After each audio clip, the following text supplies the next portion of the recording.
Bienvenue dans le dernier point de l'information. Madame, Monsieur, bonsoir. Tout de suite, les titres.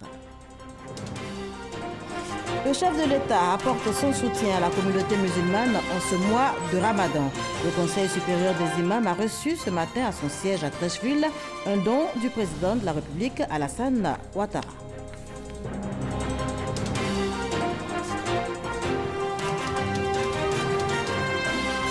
La Côte d'Ivoire abrite pendant 2 jours, à compter de ce mardi, l'atelier mondial de l'Alliance 8.7.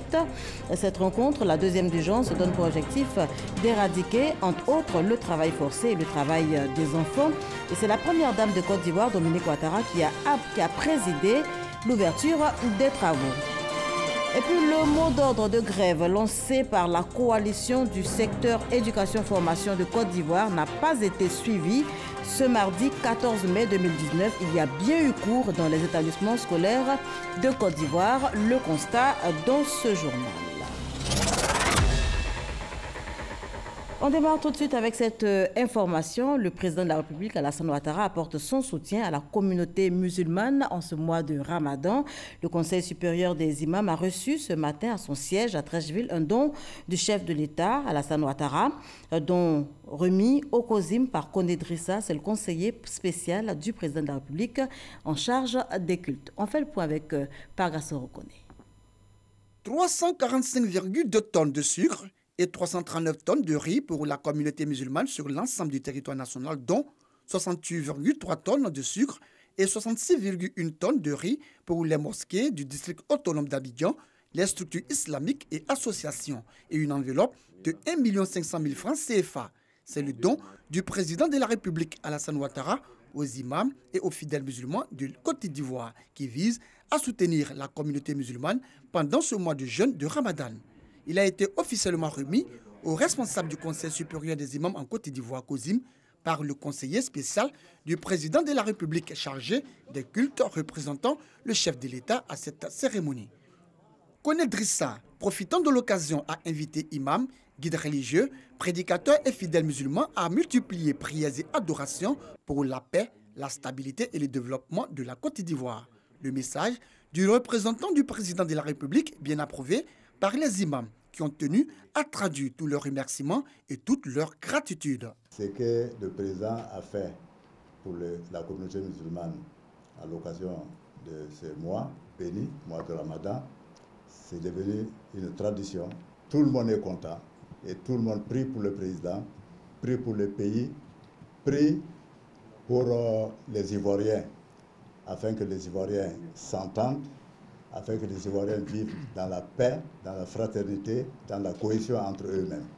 Prière pour le président de la République, Alassane Ouattara, et pour son gouvernement. Prière pour les filles et fils de la Côte d'Ivoire. Louanges, invocations et bénédictions. Des temps forts qui ont également meublé cette cérémonie de remise officielle du don du chef de l'État à la communauté musulmane. Et je vous le disais en titre, la Côte d'Ivoire abrite pendant 2 jours, à compter de ce mardi, l'atelier mondial de l'Alliance 8.7. Cette rencontre, la deuxième du genre, se donne pour objectif d'éradiquer le travail forcé, l'esclavage moderne, la traite des êtres humains et le travail des enfants. Notez que c'est la première dame de Côte d'Ivoire, Dominique Ouattara, qui a présidé l'ouverture des travaux. Jérôme Kofi Abola. La première dame de Côte d'Ivoire, Dominique Ouattara, à l'ouverture de l'atelier stratégique mondial de l'Alliance 8.7. C'est l'espace Latrie, aux 2 plateaux, qui a été choisi pour abriter la cérémonie. La rencontre organisée par le BIT, Bureau international du travail, avec le soutien d'un certain nombre de structures onusiennes, planche sur la problématique du travail des enfants. Le ministre ivoirien de l'Emploi et de la Protection sociale, Pascal Kwaku Abina, est le président du comité interministériel de lutte contre le travail des enfants. En saisissant l'occasion, il indique que la lutte contre le travail des enfants reste l'une des préoccupations majeures du gouvernement. La lutte contre le travail des enfants fait partie des priorités de l'action gouvernementale en Côte d'Ivoire. Il s'agit d'un engagement de haut niveau des autorités du pays avec en première ligne le président de la République, son Excellence M. Alassane Ouattara, et de l'ensemble des membres du gouvernement, ainsi que l'engagement personnel et le leadership de Madame la Première Dame qui a permis à la Côte d'Ivoire d'enregistrer des avancées notables dans le domaine de la lutte contre le travail des enfants ces dernières années. C'est pourquoi, dès le lancement de l'Alliance 8.7, ce partenariat mondial et inclusif qui s'engage à atteindre la cible 8.7 des objectifs du développement durable, la Côte d'Ivoire y a pleinement adhéré. Convaincu que c'est un excellent cadre de collaboration qui contribuera à conjuguer nos efforts, j'ai le plaisir d'annoncer solennellement que la Côte d'Ivoire s'engage comme pays pionnier de l'Alliance 8.7. C'est en sa qualité de présidente du Comité national de surveillance des actions de la lutte contre la traite, l'exploitation et le travail des enfants que la première dame de Côte d'Ivoire, Dominique Ouattara, a présidé cette cérémonie d'ouverture. Elle est revenue largement sur les actions entreprises pour combattre l'exploitation et le travail des enfants avant de lancer un appel à redoubler les efforts face à cette cause.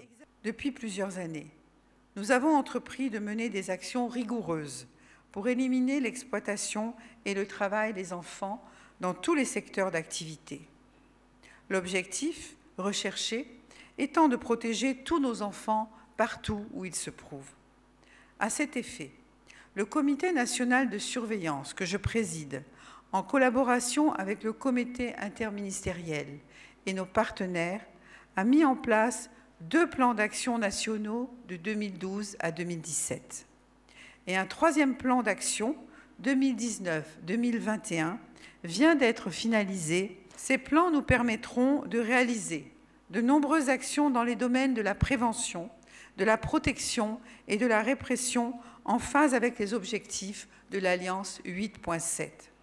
Ainsi, jusqu'à ce jour, nous avons mené des campagnes de communication, d'information et de sensibilisation des populations et formé les différents intervenants de la chaîne de remédiation à l'échelle nationale. Dans cette même optique, la Côte d'Ivoire a légiféré sur l'interdiction des pires formes de travail des enfants pour réprimer les trafiquants et les contrevenants à la loi.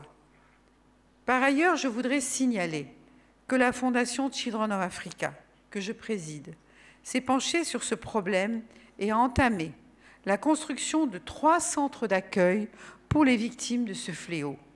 Le premier centre, situé à Soubré, dans l'ouest de la Côte d'Ivoire, en zone de production de cacao, est achevé et fonctionne déjà depuis 1 an. Ceux de Bouaké, au centre du pays, et Ferkessédougou, au nord, seront terminés avant la fin de cette année. Je voudrais clore mon propos en invitant tous les pays membres de l'Alliance 8.7 à accentuer leurs efforts dans la lutte contre le travail forcé, l'esclavage moderne, la traite des êtres humains et le travail des enfants. Le rendez-vous d'Abidjan met l'accent sur la conjugaison des efforts afin d'éradiquer le travail forcé, l'esclavage moderne, la traite des êtres humains et le travail des enfants. C'est la 2e rencontre du genre, après celle qui s'est déroulée en septembre 2016 à New York, aux États-Unis. Plus d'une centaine de personnalités venant de 22 pays y prennent part. Voilà, et l'atelier mondial de l'Alliance 8.7 se poursuit donc demain, mercredi. Le président du Sénat, Jean-Noël Ossou-Kouadio, a reçu ce mardi une délégation du Conseil national des droits de l'homme de Côte d'Ivoire, délégation conduite par sa présidente Namizata Sangaré. Et la délégation est allée informer le président du Sénat du changement de statut que connaît l'institution depuis peu. On fait le point avec Mama Traoré. Elle était appelée Commission nationale, désormais c'est le Conseil national des droits de l'homme de Côte d'Ivoire, CNDHCI. Cette nouvelle dénomination résulte de l'application d'une loi votée en novembre 2018 qui prévoit un renforcement des prérogatives de l'instance nationale en charge de la question des droits de l'homme. Elle a désormais le statut d'une autorité administrative indépendante censée collaborer avec le Sénat en ce qui concerne la promotion et la protection des droits de l'homme. Ce cadre de collaboration a été largement évoqué lors de la visite rendue ce mardi par une délégation de CNDACI au président du Sénat. La nouvelle loi habilitante de la Commission en son article 3 recommande que le Conseil présente le rapport sur l'état des droits de l'homme et le rapport d'activité de l'institution aux sénateurs et cela donne suite à débat. Et donc, il était bon qu'on profite de cette visite de courtoisie pour échanger avec le président du Sénat sur les modalités de cette importante interaction entre le Sénat et le Conseil national des droits de l'homme. Pour la cause et le respect des droits de l'homme, le président du Sénat promet que son institution jouera pleinement son rôle. Janoa Ousou-Kouadio a ainsi assuré la présidente du CNDHCI d'une attention accrue du Sénat lors de l'examen des tests relatifs à la question des droits de l'homme. Les sénateurs seront également mis à contribution à travers des missions de sensibilisation des populations. Le mot d'ordre de grève lancé par la coalition du secteur éducation-formation de Côte d'Ivoire, COSEFSI, n'a pas été suivi. Ce mardi 14 mai 2019, il y a bien eu cours dans les lycées, collèges et écoles primaires publiques du district d'Abidjan. Le constat tout de suite avec Jean-Marc Djadji et Franck Kouadio. Lycée moderne de Trècheville, ce mardi matin, ambiance des jours ordinaires, professeurs et élèves sont en activité. Dans cette classe de terminale D, les élèves suivent avec attention le cours de sciences. Ce sont les préparatifs de leurs devoirs de fin du trimestre. Objectif pour ces élèves, rester concentrés pour les examens de fin d'année. Ici, on fait les cours normalement, tout se passe bien. Alors même, nous sommes en train de faire des cours des ET. Ce matin, dès l'entame, nous avons débuté les cours. Voilà, nous sommes présentement à la phase des préparatifs de l'examen de fin d'année. Marcory, autre commune, lycée municipal, atmosphère studieuse. Les élèves présents à la bibliothèque dans cette autre salle, le proviseur est en pleine séance de travail avec ses professeurs pour le suivi du programme pédagogique. Comme vous le constatez vous-même, ce matin, tous mes enseignants qui étaient programmés pour faire les cours sont présents. Les élèves aussi sont présents. Tout se passe normalement. On a fini la séance de travail. Tous les professeurs sont en train de préparer leurs cours. Il y a des évaluations, les devoirs et les interros qui sont programmés. On vient de les tirer, on vient de les mettre à la disposition des profs. Donc tout à l'heure, là, chacun va aller en classe pour faire ces évaluations-là. 14h cet après-midi, dans la commune du Plateau, à l'EPP à Mondabi, des instituteurs bien visibles encadrant les élèves. Cet après-midi, les élèves sont là et chez nous, les cours sont effectifs. Il n'y a pas de grève. Sachez que l'appel de la COSEFSI n'a pas été suivi chez nous. Même constat à l'EPP Cité des Arts dans la commune de Cocody. Ici, les cours se déroulent normalement. C'est le constat dans tous les établissements visités par l'équipe de reportage cette journée. Pendant ce temps, les discussions sont en cours entre le ministère de l'Éducation nationale et les syndicalistes pour aplanir point de vue, revendications et actions pour la bonne marche de l'école ivoirienne. Et on poursuit en images à Boaké où également les cours se sont normalement déroulés dans les établissements scolaires. L'appel à la grève du COSEFSI n'a eu aucun effet majeur sur le travail des chefs d'établissement et autres enseignants. Élèves et écoliers étaient tous présents dans les salles de classe. On poursuit avec ce communiqué émanant du ministère de l'Éducation nationale, de l'enseignement technique et de la formation professionnelle. Le 5 avril 2019, Monsieur le Premier ministre, ministre du Budget et du portefeuille de l'État, chef du gouvernement recevant tous les syndicats du secteur éducation-formation, avait défini un cadre de discussion des points de revendication en vue de l'apaisement du climat social dans les établissements scolaires et universitaires. Ce cadre a pris en compte la tenue d'un atelier à Grand Bassam du 10 au 13 avril 2019, consacrant l'aboutissement du processus d'échange déjà entamé au niveau du ministère de l'Éducation nationale, de l'enseignement technique et de la formation professionnelle. Ainsi, suite à la production du rapport de synthèse des travaux du dit atelier, qui lui a été remis, Et conformément à la procédure convenue, l'accord parti, Mme Kandia Camara, ministre de l'Éducation nationale, de l'enseignement technique et de la formation professionnelle, convoque tous les responsables syndicaux signataires ayant pris part à l'atelier le vendredi 17 mai 2019 à 15h au cabinet du ministre, 6 au 28e étage de la tour D. Et c'est signé Kandia Camara. Levée de fonds pour le financement du budget de l'État, le Trésor public multiplie les efforts. 394 milliards de francs CFA mobilisés sur le marché financier régional au 10 mai dernier, soit un taux de réalisation de 29,9% par rapport donc à l'objectif budgétaire. Dans cette dynamique, 130,2 milliards de francs CFA ont été admis en bourse ce mardi, cela pour permettre aux investisseurs d'acheter ou de revendre des actions. On en parle avec Francis Boifo. C'est le 29e emprunt obligataire de l'État admis à la Bourse régionale des valeurs mobilières, BRVM. 130,2 milliards de francs CFA. Cet emprunt obligataire TPCI 6% 2018-2026 permettra de financer le budget de l'État. Je voudrais inviter tous les potentiels investisseurs et acheteurs à emboîter vos pas et souscrire massivement. La recherche de financement reste une priorité pour le Trésor public, engagé à soutenir les projets de l'État à travers des actions sur le marché financier. Au 10 mai 2019, le Trésor public a mobilisé un montant de 394 milliards de francs CFA, soit un taux de réalisation de 29,9% par rapport à l'objectif budgétaire. Le solde à mobiliser est de 927 milliards, dont 427 milliards sur le marché régional. Au-delà de la mobilisation de ressources, le marché boursier régional se veut une source d'épargne pour les entreprises et les particuliers. Un constat cependant. Les chiffres de participation des particuliers qui sont à moins de 1% dans l'opération, cela me paraît relativement faible. Nous avons besoin d'une participation plus massive des particuliers. C'est à travers ce type d'opération que nous diffusons la culture boursière, que nous permettons aux particuliers de bénéficier des rendements qui sont offerts sur le marché. L'opération est à 6% net d'impôt. C'est une rémunération qui est, à mon avis, tout à fait convenable. Le directeur général de la Bourse régionale des valeurs mobilières entend faire de la sensibilisation pour améliorer la culture boursière et augmenter le nombre d'actionnaires sur le marché boursier.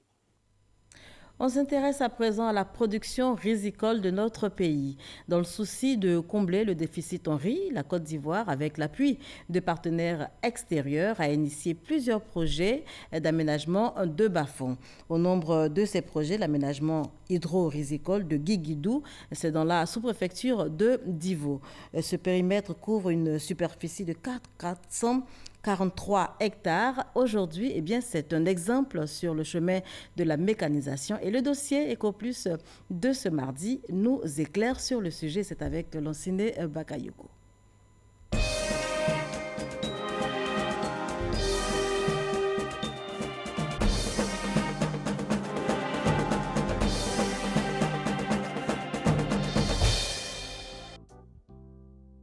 Nous sommes sur l'un des 3 secteurs aménagés en casier risicole au niveau du site hydro-agricole de Guiguidou.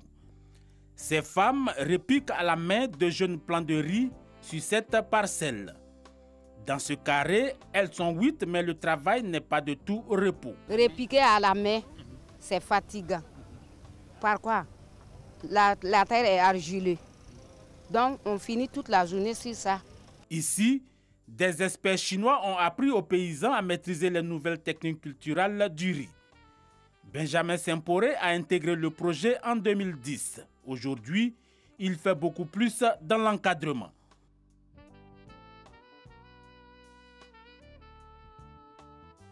Maintenant, je pense qu'il y a la technique que nous avons reçue, les formations, qui est vraiment très important, qui nous permettent vraiment de faire un peu facile par rapport à avant.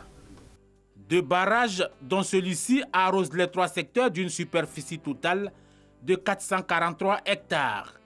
Les Chinois déployés en ce moment à Guigidou ont élargi les variétés de riz, dont celles à rendement élevé, celles de haute qualité et celles de spécialité. Aujourd'hui est un grand jour dans la région. Dans le cadre du 10e projet de coopération agricole sino-ivoirienne, les riziculteurs ivoiriens reçoivent de nouveaux matériels agricoles. Ce sont des moissonneuses-batteuses, des tracteurs, des répiqueuses et des décortiqueuses. Valeur 130 millions de francs CFA. Cette coopération va encore continuer et nous allons encore élargir les champs de coopération et trouver encore de nouvelles modèles de coopération dans ce secteur pour aider la Côte d'Ivoire à réaliser l'autosuffisance en riz. Avec ses répiqueuses, Mamadou Sissé arrive à lui tout seul à entretenir par jour 2 à 3 carrés. Bon, ça, quand ma machine est venue, vraiment, ça nous a facilité le travail. On prenait les femmes pour répliquer à 25 000, 30 000. Mais maintenant, à 3 distances, vraiment, on voit qu'on peut finir un casier. Vraiment, la machine est très bonne. Après des essais, plusieurs variétés de riz mieux adaptées à l'environnement vont être expérimentées. Mais pour que le nouveau projet de mécanisation aboutisse, il va falloir changer de modèle économique.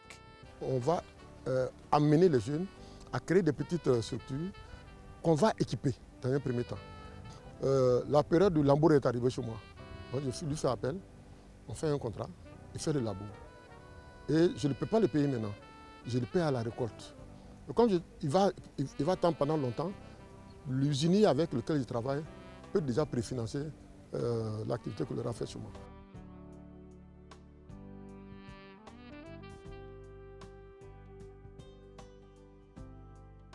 Les techniciens ivoiriens ne sont pas en reste. Ils essaient de faire progresser ce centre agricole pilote. L'objectif est de favoriser une coordination efficace avec la politique nationale destinée à atteindre et à gérer l'autosuffisance en riz. Notre rôle, c'est d'aider les paysans à appliquer les bonnes techniques agricoles pour pouvoir produire plus. Nous faisons les pépinières et nous leur montrons comment il faut répiquer. Nous sommes passés pratiquement dans le temps de 1,5 tonne à 4 tonnes à l'hectare aujourd'hui, et voire plus. Ce n'est pas seulement au niveau de la production que les jeunes Ivoiriens sont formés, mais aussi à la transformation. Pour doter la Côte d'Ivoire d'une capacité de transformation à la hauteur de ses objectifs de production, 16 milliards sont mobilisés pour la fourniture d'installations et la mise en marche de 30 unités de transformation d'une capacité de 5 tonnes à l'heure, soit 25 000 tonnes par an. Avec ça, là, c'est un appui. Ça va nous aider un peu pour vraiment accroître aussi nos productions. En 2017, la Côte d'Ivoire a récolté 1 300 000 tonnes contre 1 500 000 en 2018. Le pays vise une production de 1 900 000 tonnes de riz en 2020. Voilà, vous l'avez dit, Lansana Bakayoko, et c'est bon à retenir, les chiffres de la production de riz en Côte d'Ivoire donnent ceci, 1 300 000 tonnes en 2017 contre 1 550 000 tonnes en 2019, l'objectif 2020 étant fixé à 1 900 000 tonnes. On parle environnement à présent. Le ministre Alain Donvaï a présenté à New York, aux États-Unis, la politique gouvernementale de préservation de nos forêts. C'était lors de la 14e session du Forum des Nations sur les forêts. On fait le point avec Sidonie Davila. Le ministre des Eaux et Forêts de la Côte d'Ivoire à la tribune de la 14e session du Forum des Nations sur les forêts. Alain Richard Donvaï a pris part aux travaux au cours desquels il a présenté les efforts déployés par le pays pour freiner la dégradation des forêts en adoptant une politique de préservation, de réhabilitation et d'extension de ces forêts, ainsi qu'une stratégie de mise en œuvre. La stratégie de mise en œuvre de cette politique, ainsi que son plan d'action pour la période 2019-2030, je voudrais le souligner, ont été élaborés et adoptés à travers un processus participatif et inclusif, regroupant les acteurs du secteur public et du secteur privé. L'objectif de cette politique est de permettre à la Côte d'Ivoire de recouvrer au moins 20% de sa couverture forestière, soit 6 millions d'hectares au total, à l'horizon 2045. Le budget de cette mise en œuvre de cette politique est estimé à 1,2 milliard de dollars américains sur une période de 10 ans. À cet effet, un nouveau code forestier adapté à cette politique, entériné par le gouvernement, est soumis à l'Assemblée nationale pour l'adoption dans les prochains jours. Au cours de ce forum qui s'achève ce vendredi, un accent particulier sera accordé au suivi et à l'évaluation des progrès réalisés dans la mise en œuvre du plan stratégique, notamment l'instrument des Nations Unies sur les forêts ainsi que l'élaboration des indicateurs mondiaux relatifs aux forêts. Le R20, structure en charge de la gestion du fonds vert, bien décidé à accompagner les collectivités territoriales ivoiriennes dans la lutte contre le changement climatique. Cela à travers le financement de projets verts. C'est en tout cas ce qui ressort des échanges entre la présidente du R20 et le ministre de la Ville, François Albert Amichia. Le compte rendu est de Kwasi Mamadou. Selon les Nations Unies, plus de la moitié de la population mondiale vit en zone urbaine.